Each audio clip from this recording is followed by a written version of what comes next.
৭১ বছরে পা দিলেন কিংবদন্তি শিল্পী সাবিনা ইয়াসমিন। সঙ্গীত শিল্পী সাবিনা ইয়াসমিনের জন্মদিন আজ।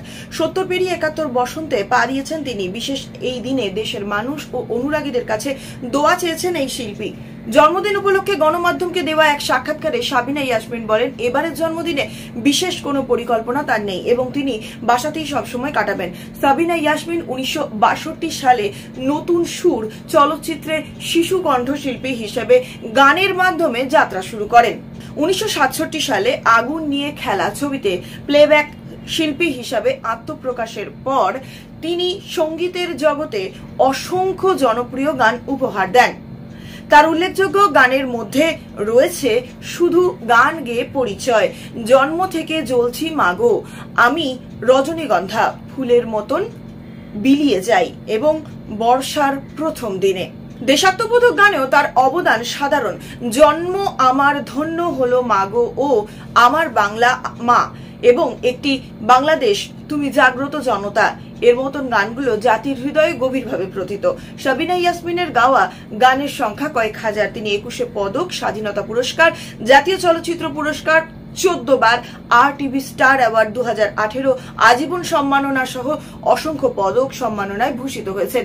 এবছর তার জন্মদিন উদযাপনের প্রেক্ষিতে সাবিনা বলেন, এখন দেশের পরিস্থিতি এমন যে জন্মদিন উদযাপনের আগ্রহই নেই। দেশ গড়ার সময় শেষে সবকিছু স্বাভাবিক হলে তখন উদযাপন করতে পারবো। দোয়া চেয়ে সাবিনা ইয়াসমিন বলেন, আমার জন্য দোয়া করবেন, আল্লাহ যেন সুস্থ রাখে, ভালো রাখে আর সবাই যেন ভালো থাকেন।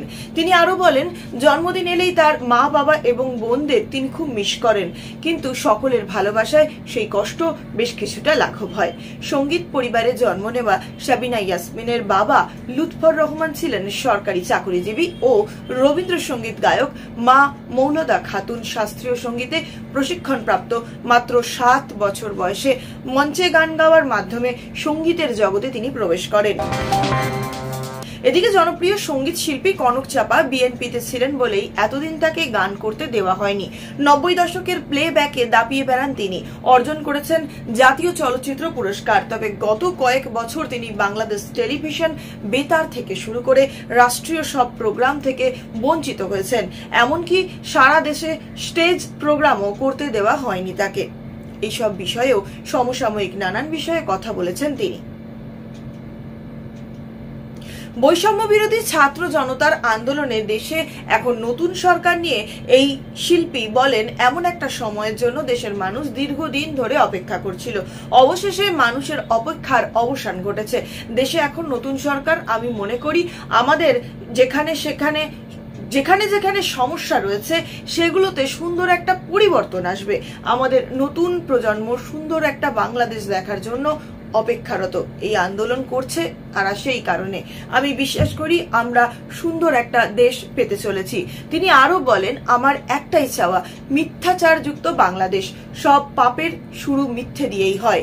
এছাড়া আমি আশা করব নতুন সরকার দ্রব্যমূল্য সহনশীল রাখবে, আয়ের শুরুতেই উপযুক্ত ট্যাক্স অটোমেটিক কেটে রাখবে, ঘুষের কোনো জায়গা থাকবে না, রাস্তায় রাস্তায় চাঁদাবাজি বন্ধের আশা করার সঙ্গে একটা স্বপ্ন খুব দেখি, আর তা হলো আমাদের দেশের ভিআইপিরা যেমন একটা সম্মানিত লাউঞ্জ ব্যবহার করেন, তেমনি আলাদা একটা লাউঞ্জ তৈরি করে দিতে হবে আমাদের প্রবাসী রেমিটেন্স যোদ্ধাদের জন্য।